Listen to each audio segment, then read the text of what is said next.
하나님께서 그 성막을 만들라고 청사진을 보여주셨습니다. 모세를 통해서 청사진을 보여주셨어요. 그리고 나서 그 청사진대로 만들기 시작한 게 어제부터입니다. 어제 36장, 어제부터라서 죄송한데 36장부터 그 청사진대로 만들기 시작했습니다.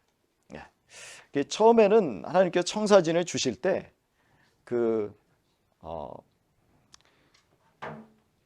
언약궤, 어떻게 보면 성막에서 가장 중심되는 가장 중요한 핵심이라고 할 수 있는 그 언약궤를 먼저 만들라고 하셨습니다. 근데 이제 지을 때는 보니까 성막을 실제로 만들 때는 보니까 그 덮개 만들고 그 다음에 휘장 만들고 그 다음에 성막의 뼈대를 먼저 만들었어요. 36장에 그 말씀이 나왔고 그 다음에 이제 오늘 바로 그 언약궤를 만드는 장면이 나오고 있습니다. 우리가 지난주에 저희가 출애굽기 31장부터 어제 36장까지 쭉 봤습니다만 좀 아픈 그런 내용들이었습니다. 여러분 아시다시피 모세가 시내산에 하나님 앞에 계명을 받으러 올라가잖아요. 돌판을 받으러 올라갔는데 그만 백성들이 산 밑에서 금송아지를 만듭니다. 그래서 금송아지를 만들고 그 금송아지를 뭐라 그래요? 우리를 인도한 신이다 그러죠. 그러니까 하나님께서 분명히 너희는 어떤 형상이든지 만들지 말라 그랬습니다. 하나님은 보이는 분이 아니잖아요. 영이시잖아요. 그러니까 그 형상을 만들지 말라 그랬는데 이스라엘 백성이 그 형상을 만들고 그거를 신이라고 부르고 우리를 인도한 하나님이라 부르고 그러면서 그 앞에서 또 절기도 지키고 그러한 하나님의 계명을 40일 만에 자기들이 하나님 계명 우리가 지키겠습니다 이렇게 선언해 놓고는 그냥 40일 만에 범죄한 사건이 일어났습니다. 그래서 하나님이 어떻게 하십니까? 너무너무 화가 나셔가지고 그 하나님께서 이스라엘 백성을 다 진멸해 버리겠다. 내가 모세 너를 통해서 새로운 민족을 만들겠다 그러시죠. 자, 그럴 때 모세가 어떻게 합니까? 맞습니다. 이 백성은 진짜 못된 백성이기 때문에 하나님 이 백성은 멸하십시오. 그랬습니까? 아닙니다. 이 모세가 참 지도자로서 하나님께서 기뻐하시는 이유가 뭐냐면은 그럼에도 불구하고 하나님은 이 백성을 어떻게 해요? 사랑하신다. 그래서 그 하나님께서 너무나 사랑하시는 이 백성임을 알고 약속하신 백성임을 알기 때문에 죽이십시오 이러지 않습니다. 어떻게 합니까? 오히려 자기를 죽이실지언정 이 백성은 살려주십시오 그럽니다. 그래서 하나님이 그 마음에 모세가 갖고 있는 마음이 하나님 마음에 들었기 때문에 잘 기억하십시오. 진짜 이렇게 범죄했더라도 그러나 하나님은 당신이 이렇게 택하시고 구원하신 백성을 어떻게 해요? 사랑하십니다. 언제까지 사랑하십니까? 영원히 사랑하십니다. 그런데 모세가 그걸 안 거예요. 하나님이 아무리 그렇게 말씀하시지만 화를 내시지만 다 죽여버릴 것처럼 얘기하지만 그러나 본심은 뭐예요? 하나님은 그게 아니었던 거죠. 그러니까 하나님 앞에서 모세가 자기의 목숨을 걸고 하나님 내 목숨은 나는 생명책에서 지워주시더라도 그게 무슨 말이냐면 나는 죽여주셔도 좋습니다. 그러나 이 백성만큼은 살려주십시오. 그게 하나님의 마음을 감동시킨 거예요. 왜냐하면 하나님이 그런 마음이었기 때문에. 하나님은 변함이 없으신 분입니다. 저와 여러분을 사랑하신다 그러면은 끝까지 사랑하세요. 우리가 범죄하면 에이 내가 이럴 줄 알았다 팽개치는 분이 아닙니다. 버리시는 분이 아닙니다. 죽이시는 분이 아닙니다. 어떻게든지 사랑해서 고쳐서 쓰시려고 하는 분이 하나님이시라는 거죠. 그걸 모세가 알고 기도했을 때 하나님이 용서해 주신 거죠. 그러나 우리가 기억해야 될 것은 하나님은 용서해 주시는 하나님, 품어주시는 하나님이지만 죄를 지으면 어떻게 해야 됩니까? 반드시 죄에 대해서 대가는 치릅니다. 기분 나쁘신가요? 용서는 해주시는데 어떻게 해요? 대가는 치르게 해주세요. 그래야 하나님이십니다. 왜냐하면 하나님은 사랑이시지만 또 뭐예요? 공의의 하나님이에요. 인자와 진리. 여러분, 항상 하나님은 인자만 있으신 분이 아닙니다. 인자와 진리, 은혜와 진리가 풍성하신 분입니다. 사랑도 있고 용서도 있으시지만 잘못한 것에 대해서는 따끔하게 야단을 치셔야 되는 분이죠. 징계를 하시는 분입니다. 우리 히브리서 12장에 보니까 이런 말씀이 있더라고요. 징계하지 않으면 사생자와 같다. 그러니까 하나님은 사랑하시기 때문에 징계하신 거예요. 그리고선 어떻게 합니까? 품어주시고 용서하십니다. 우리 자녀들 키워보신 분들 제일 여러분들이 따끔하게 야단칠 때가 언제였습니까? 가만히 생각해 보시면 속일 때 아닙니까? 거짓말할 때 아닙니까? 정직하지 않을 때는 그냥 종아리에서 피가 나도록 때립니다. 저도 미국에서 걔를 아주 그냥 심하게 때렸어요. 그러니까 며칠 동안은 이제 치마를 못 입고 갔죠. 혹시라도 치마 입고 갔다가는 제가 고소당하거든요. 너 이거 왜 이래? 아빠가 때렸어요. 그럼 이제 저하고 부모가 또 혹시 이 아이로부터 격리될 수 있기 때문에 때리고 나서 너 오늘부터는 바지만 입는다 해가지고 청바지만 입혀가지고 보냈습니다. 근데 때리고 나서 어떻게 했어요? 안아줬죠. 때리기만 하면 안 됩니다. 안아주고 다음부터 그러지 마. 그리고 나서 맛있는 거 사줬습니다. 그 아이가 좋아하는 거 사줬습니다. 그러니까 하나님도 우리를 때리시지만 품에 안으시고 용서하시고 다시 새 길을 열어주시는 거예요. 그게 뭡니까? 언약궤를 지어주시는 거예요. 성막을 지어주시는 거예요. 그렇게 못되고 마음에 안 들면 성막이라는 말이 뭐냐면요, 미슈칸이에요. 히브리어로 미슈칸. 그건 뭐냐? 내가 사는 장소라는 말입니다. 근데 내가 미워하는 사람과 어떻게 같이 살겠어요? 하나님께서는 용서하시고 물론 징계도 하셨지만 용서하시고 그래 이제 다시 한번 새로 시작해보자 그러면서 성막을 지으신 다음에 오늘 보니까 언약궤를 만드신 것이죠. 금방 용서에 대한 말씀을 드렸습니다만 아까 언약궤에 보면 맨 위에 뚜껑이 있어요. 그 뚜껑이 이렇게 분리가 됐죠. 그 뚜껑이 뭐냐면 속죄소입니다. 하나님께서 거기에서 내가 너희를 용서하리라. 용서하는 장소예요. 그리고 거기에서 용서하시니까 뭐예요? 속죄도 되지만 은혜를 베푸시는 장소라 그래서 속죄소 또는 시은소, 은혜를 베푸는 장소다 그래서 시은소라고 합니다. 거기에 그 두 그룹의 천사가 날개를 맞대고 있는 곳이죠. 이렇게 하나님께서 만들어 주신 언약궤 맨 뚜껑 위에서 하나님께서 속죄하는 장소를 만들어 주셨다는 것은 무슨 의미입니까? 내가 언제나 너희를 용서할게 그 말이에요. 믿으십니까? 내가 언제나 너희를 용서할게. 그러니까 잘못하더라도 어떻게 하라는 거예요? 내 앞에 나와. 그 앞에 뜰에 보니까 번제단 2m, 즉 정사각형으로 2m 된 그 번제단이 있습니다. 죄를 지으면 거기에 가서 대신 어린 양의 피, 염소의 피를 흘려서 죄를 용서받으면 됩니다. 그러면 그 언약궤 속죄소에서 하나님께서 뭐라 그러십니까? 그래 내가 네 죄 용서한다라고 선언하시는 거죠. 그래서 바로 그 언약궤가 그 자리에 있는 것입니다. 용서하시면 그 다음엔 어떻게 합니까? 너랑 나랑 이제 잘해보자. 언약을 맺으시죠.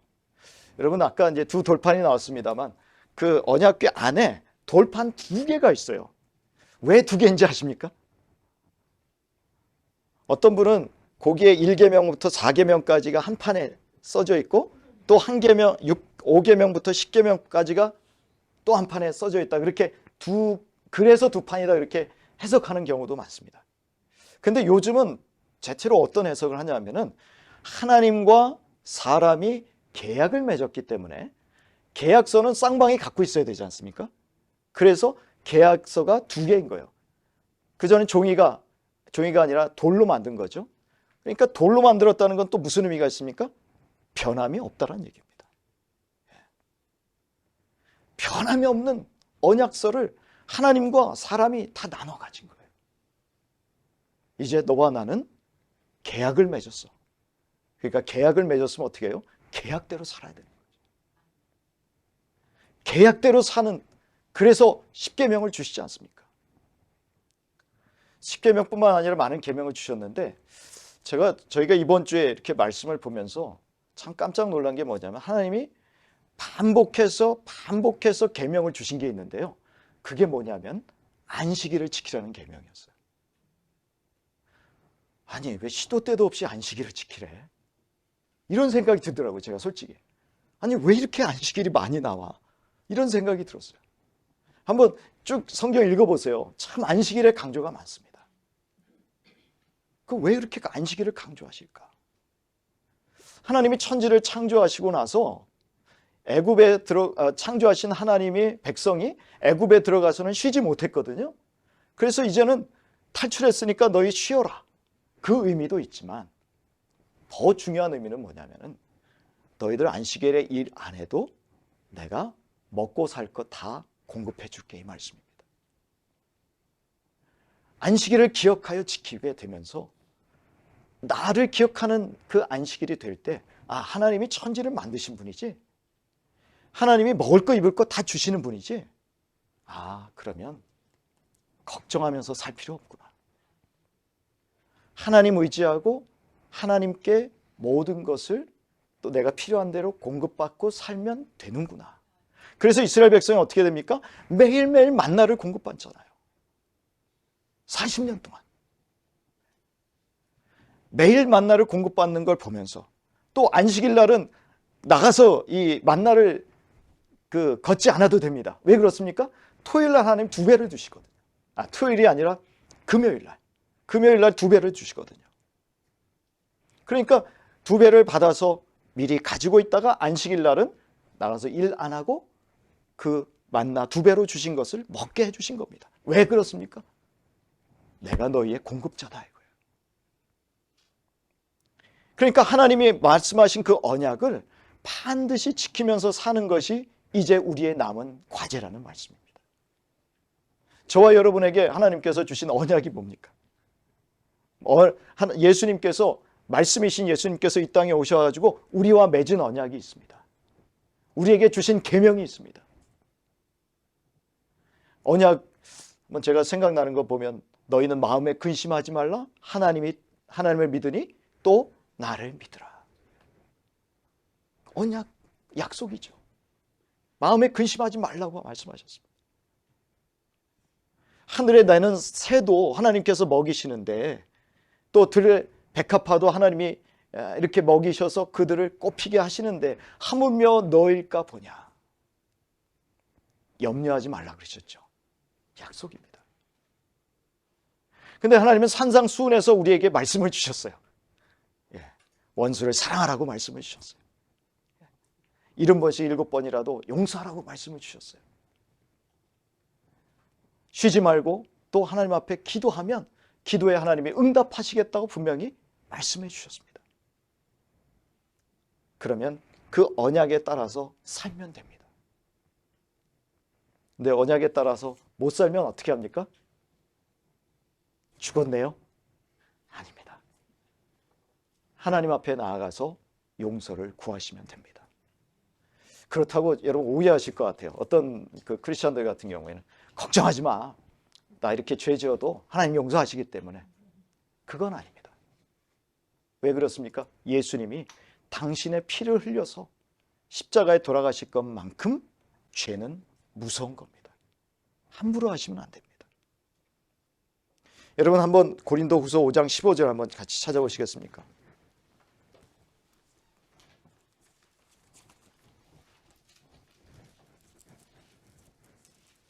고린도후서 5장 15절입니다. 자, 고린도후서 5장 15절 같이 함께 읽습니다. 그가 모든 사람을 대신하여 죽으심은 살아있는 자들로 하여금 다시는 그들 자신을 위하여 살지 않고 오직 그들을 대신하여 죽었다가 다시 살아나신 이를 위하여 살게 하려 함이라. 아멘. 여러분의 인생은 없어요. 내 꿈, 내 비전, 여러분 예수 믿고 나면 그거 없어져야 됩니다. 예수님 안에서 새로운 비전을 발견하셔야 돼요. 그동안은 내가 어렸을 때부터 가진 꿈이 이거야. 내가 가진 비전이 이거야. 그렇게 살았지만 진짜 예수님이 믿고 나면 하나님께서 여러분에게 그 꿈을 다시 이룰 수 있는 삶을 허락하실 수도 있지만, 그러나 전혀 새로운 인생을 살게 하실 수 있습니다. 새로운 비전을 갖게 하실 수도 있습니다. 누구를 위해서요? 나를 위해서가 아니고 하나님을 위해서. 여러분, 이게 안 되는 분들이 너무 많습니다. 예수 믿고 나서도 여전히 내 인생, 내 비전, 내 꿈, 이걸 추구하면서 살아요. 그럼 하나님은 뭡니까? 하나님은 여러분을 도와주는 서포터 정도로 생각하는 거죠. 내가 이런 게 부족해요, 하나님. 내가 이 일을 하기 위해서는 돈이 좀 필요해요. 얼마가 더 필요해요. 사람이 필요해요. 환경이 필요해요. 죄송하지만 아직 예수님 제대로 못 만난 분입니다. 예수님 제대로 만나면 그 다음에 나의 고백은 뭔지 아십니까? 하나님, 이제 나는 어떻게 살아야 됩니까? 나는 뭘 하면서 살아야 되죠? 심지어는 하나님께서 직업까지 바꾸게도 하실 수 있습니다. 가장 중요한 인생의 목표가 바뀌는 거예요. 하나님을 위해서 사는구나. 그렇지 않습니까? 여러분, 위에서 돌아가신 분이고 여러분을 구원해 주신 분이 여러분은 여기 계시는데 그분을 위해서 살지. 어떻게 여전히 나를 위한, 내 꿈을 위한 내 인생을 살겠습니까? 오늘 사도 바울이 분명히 얘기하잖아요.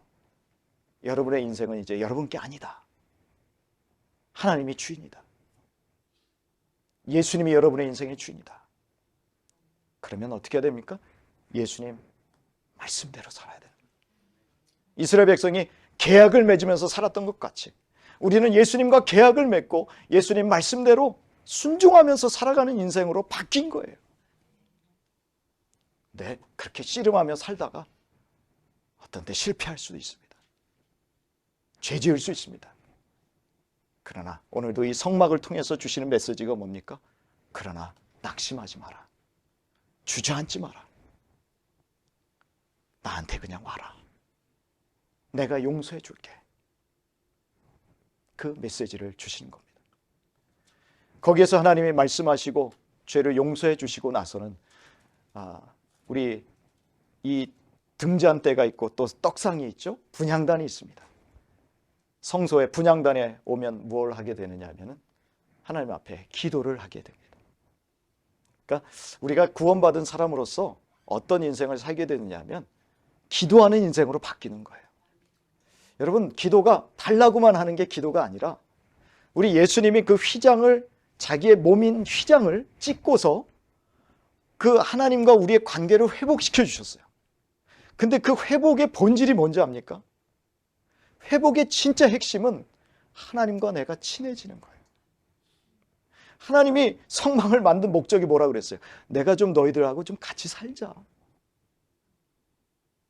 하나님은 제가 성경을 읽을수록, 제가 우리 매일 아침마다 우리 성경 나누시는 우리 자매님들하고 형제님도 계십니다만, 고백하는 게 뭐냐면 성경은 읽으면 읽을수록 하나님이 짝사랑하시는 것 같다는 생각이 들 수밖에 없다는 거예요.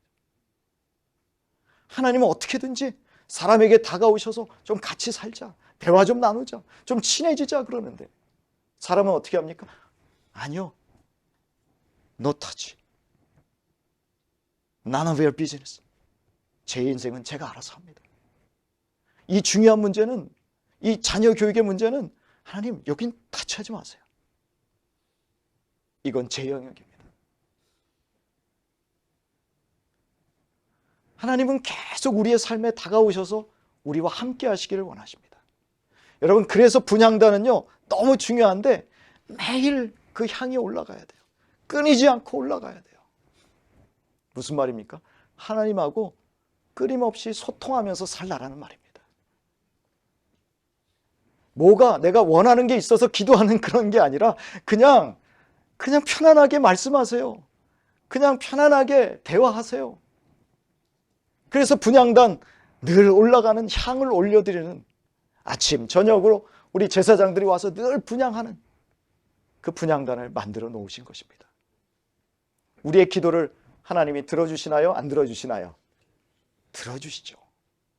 요한계시록에 보니까 그 향단에서 그 기도가 하나님의 보좌 앞에 올라간다라고 되어 있습니다. 하나도 땅에 떨어지지 않습니다. 기억하십시오. 하나님은 우리와 친해지길 원하십니다. 그게 분향단의 목적입니다. 그 다음에 앞에 떡상이 있어요. 이렇게 보시면은 저쪽이 서쪽이라고 생각하시면 좋겠어요. 이 서쪽에 딱 들어가면 서쪽에 그 맨 안쪽에 지성소가 있고, 커튼을 열고 나오면 바로 향단이 있어요. 그리고 오른쪽, 그러니까 이쪽이 북쪽이잖아요. 북쪽에 뭐가 있습니까? 떡상이 있고, 그 다음에 남쪽엔 뭐가 있습니까? 등잔대가 있습니다. 떡상과 등잔대, 떡상 무엇을 상징합니까? 내가 너희들의 공급자야라는 걸 보여줍니다. 12개의 떡덩이가 있어요. 뭐냐면 이스라엘 12지파를 의미하는 것이죠. 하나님의 백성들아, 내 자녀들아, 내가 너희의 떡이야 라는 것이죠. 여러분, 예수님이 어디에서 태어나셨는지 아십니까? 베들레헴이죠. 베둘레헴이 아니고 베들레헴입니다. 근데 베틀레헴, 이게 무슨 말이냐면 떡집이란 뜻입니다. 예수님은 떡집에서 태어나셨어요. 그리고 예수님 뭐라고 하세요? 내가 생명의 떡이라고 말씀하셨어요. 내가 너희의 공급자다 그런 거죠. 그러니까 나와 동행하면서, 나와 교제하면서 살게 되면 내가 먹을 것, 입을 것, 너희의 장래, 너희의 자녀들, 너희의 노후 다 책임질게 말씀하신 겁니다. 떡상이 그걸 의미하는 거죠. 그리고 그 남쪽에 빛을 비추어 줍니다. 그 어두운, 아까 보셨습니다만 사중막으로 되어 있잖아요. 성소가. 그렇기 때문에 거기는 빛이 들어갈 수가 없습니다. 무엇을 통해서 빛을 밝힙니까? 등잔대를 통해서 빛을 밝힙니다. 등잔대를 통해서 그 성소가 환해지는 것이죠. 그 등잔대에서 하나님은 말씀하십니다. 내가 빛인 것과 같이 너희도 빛으로 살아라. 내가 공급해 주면서 살게 할 테니까, 내가 너희의 모든 삶을 다 책임지고 공급해 줄 테니까 너희는 내가 빛인 것처럼 빛으로 살아라 라는 것입니다. 여러분, 그 등잔대 아까 이제 나중에 혹시 유튜브 찾아보시면 참 요즘은 그림이 너무 잘 나와 있어요. 근데 맨 등잔이 전부 7개가 있습니다. 7개. 3개, 3개. 그 다음에 가운데 가장 그 가지죠. 거기에 잔이 딱 있어요.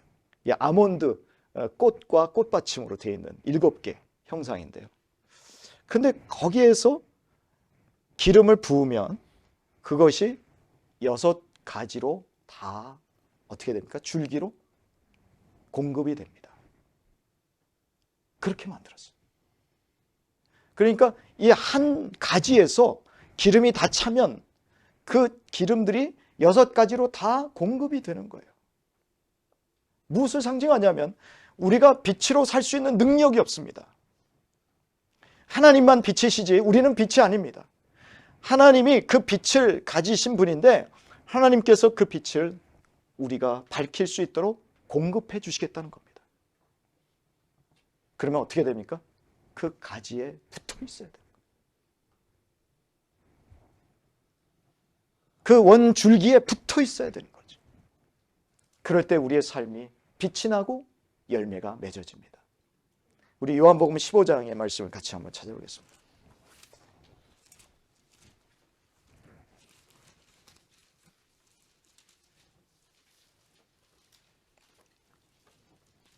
요한복음 15장 4절과 5절입니다.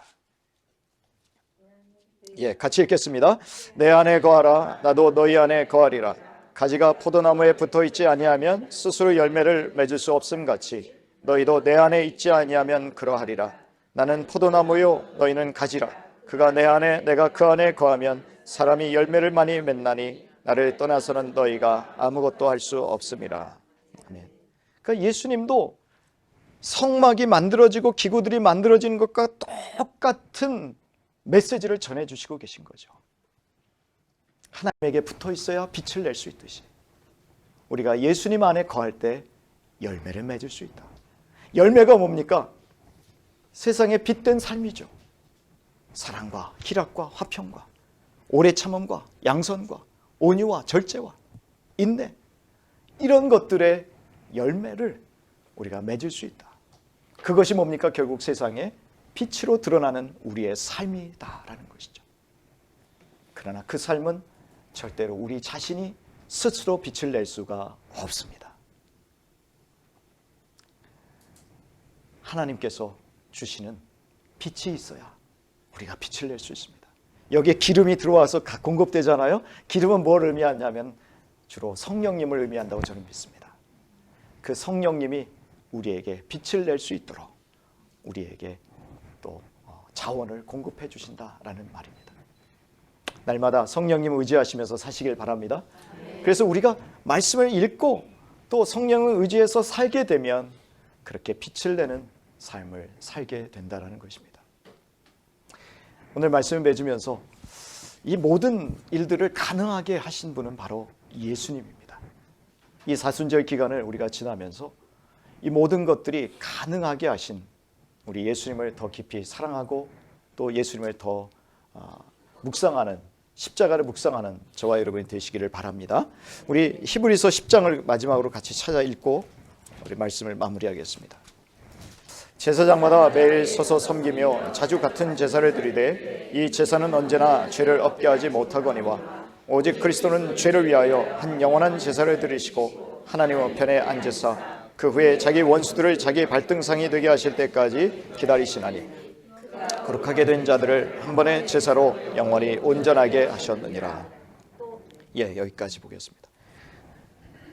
아까 본 언약궤에서의 속죄는 한계가 있었습니다. 그래서 계속 제사를 드려야 됐지만 예수님이 한 번 자신을 제물로 십자가에 들이심으로 우리의 죄는 영원히 용서받았습니다. 그래서 하나님 앞에 담대히 나아갈 수 있게 된 것이죠. 휘장을 열고 하나님 앞에 담대히 나아갈 수 있게 된 것을 여러분 누리시기를 바랍니다. 우리의 신앙생활은 누리는 겁니다. 이 좋은 걸, 하나님과 내가 친해지는 이 좋은 걸 날마다 누리는 삶, 그 삶을 가능하게 해주신 예수님 찬양하는 시간 되기를 원합니다.